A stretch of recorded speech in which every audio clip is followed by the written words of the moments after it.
अरे साले साहब, जरा मुझे टीवी का रिमोट तो पकड़ाना, अब मुझसे उठा नहीं जा रहा और आईपीएल शुरू होने वाला है। हाँ। क्या जीजाजी, सामने पड़ा रिमोट भी आपसे उठाया नहीं जा रहा? सारा दिन बस टीवी देखते रहते हो। मैंने कितनी बार कहा है कि आप मेरे साथ ऑफिस चला करिए। अच्छा बेटा, अब हमारे ये दिन आ गए कि तुम सिखाओगे हमें। अरे जाओ जाओ, अपना काम करो।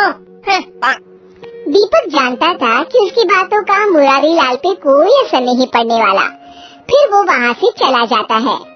बड़ा आया था मुझे ज्ञान बांटने। फिर मुरारी लाल टीवी देखने में मग्न हो जाता है। अरे कोहली आउट, कभी तो आईपीएल में चल जाया कर। हैं? मुरारी लाल पैसे और मौज मस्ती से बढ़कर दुनिया में किसी और चीज को अहमियत नहीं देता था। वो उल्टे सीधे कामों में अपना सारा दिन बिता देता था। घर का एक दामाद होने के कारण कोई उसे कुछ नहीं कहता था। फिर एक दिन मुरारी लाल अपनी सास से कहता है, अरे सासू माँ, आज मैं बाजार जा रहा हूँ, एक लैपटॉप लेने की सोच रहा हूँ। अब मुझे कुछ पैसे चाहिए, मैं कुछ नया काम शुरू करने की सोच रहा हूँ। ये तो बहुत अच्छी बात है दामाद जी, तुम रुको, मैं अभी पैसे लेकर आती हूँ। फिर वो तिजोरी से पैसे निकालकर मुरारी लाल को दे देती है। मुरारी लाल सारे पैसे जेब में डालकर वहाँ से चला जाता है। शाम को मुरारी लाल सोफे पर बैठा पबजी खेल रहा होता है। हाँ हाँ, बस बस भाई, थोड़ा और आगे जा। रुक रुक, मैं अभी आ रहा हूँ। अचानक कमरे में मुरारी लाल की पत्नी सावित्री आ जाती है। तो ये है आपका लैपटॉप। आप तो मेरी माँ से कहकर गए थे कि मैं लैपटॉप लेने जा रहा हूँ, कोई नया बिजनेस शुरू करना है। अरे भाग्यवान, इस फोन की बैटरी बहुत अच्छी है, मैं इसमें आराम से सारा दिन पबजी खेल सकता हूँ। अब चलो यहाँ से, मुझे परेशान मत करो। हाँ हाँ जाती हूँ, वैसे भी मुझे पत्थर से सर फोड़ने का कोई शौक नहीं है। फिर सावित्री गुस्से में वहाँ से चली जाती है। इस घर में एक से एक नमूने हैं, जिसे देखो मेरे पीछे पड़ा रहता है। मुरारी लाल रोज किसी न किसी बहाने से अपनी सास से पैसे लेता और बाहर जाकर मौज मस्ती में सारे पैसे उड़ा कर आ जाता। एक दिन उसके ससुराल का पुराना वकील उनके घर आता है और मुरारी लाल की सास से कहता है, माँ जी, मैं अगले हफ्ते प्रॉपर्टी के सारे पेपर बनवा कर ले आऊँगा और दीपक बेटा के दस्तखत करवा कर सारी प्रॉपर्टी उसके नाम करवा दूंगा। मुरारी लाल वहीं पास में खड़ा वकील की सारी बातें सुन लेता है।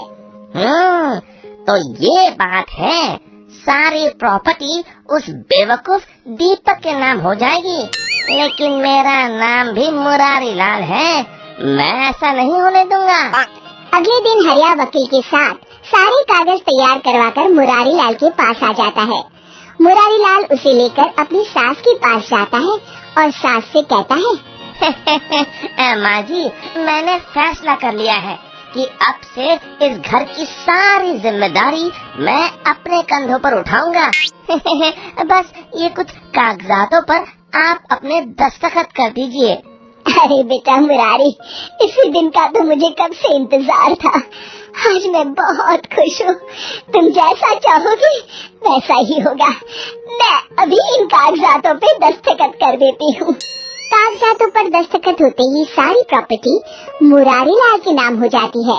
अगले दिन मुरारी लाल दीपक से कहता है, दीपक, कल से तुम्हें दफ्तर जाने की जरूरत नहीं है, मैंने नए लोगों की भर्ती शुरू कर दी है। तुम अपने लिए कहीं और नौकरी ढूंढ लो, और हाँ, रहने के लिए भी कोई दूसरी जगह देख लो। तभी वहाँ मुरारी लाल की सास आकर कहती है, ये सब तुम क्यों कर रहे हो बेटा मुरारी? मुझे तुमसे ये उम्मीद नहीं थी। हम तो तुम्हारे अपने हैं। अरे माँ जी, मैं तो सिर्फ पैसों को अपना मानता हूँ। पैसा है तो सब कुछ है, और वैसे भी ये सब मैं अपने अच्छे भविष्य के लिए ही कर रहा हूँ। तभी मुरारी लाल की पत्नी सावित्री गुस्से में कहती है, सुनो जी, मेरी माँ और भाई अगर इस घर को छोड़कर जाएंगे तो मैं भी उनके साथ अपने बेटे को लेकर चली जाऊंगी।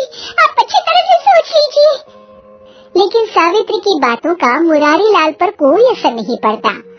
उसके सर पर तो दौलत का नशा सवार होता है। हाँ, ये तो और अच्छी बात है। कम से कम ये रोज रोज की तुम्हारी किटकिट तो नहीं सुननी पड़ेगी। अगले दिन दीपक सभी को लेकर वहाँ से चला जाता है। फिर मुरारी लाल उस घर में अकेला रहने लगता है। कुछ दिन तो उसके मजे से गुजर जाते, लेकिन धीरे धीरे उसका अकेलापन उसे काटने को दौड़ता है। वो समझ जाता है कि परिवार के बिना जिंदगी जीने में कोई मजा नहीं है। उसे अपनी गलती का एहसास होता है। फिर मुरारी लाल अपनी पत्नी के पास जाकर उससे माफी मांगता है और सब लोग उसे माफ कर देते हैं। तभी मुरारी लाल का साला कहता है, जीजाजी माफी मांगते अच्छे नहीं लगते, इस काम के लिए हम साले हैं ना।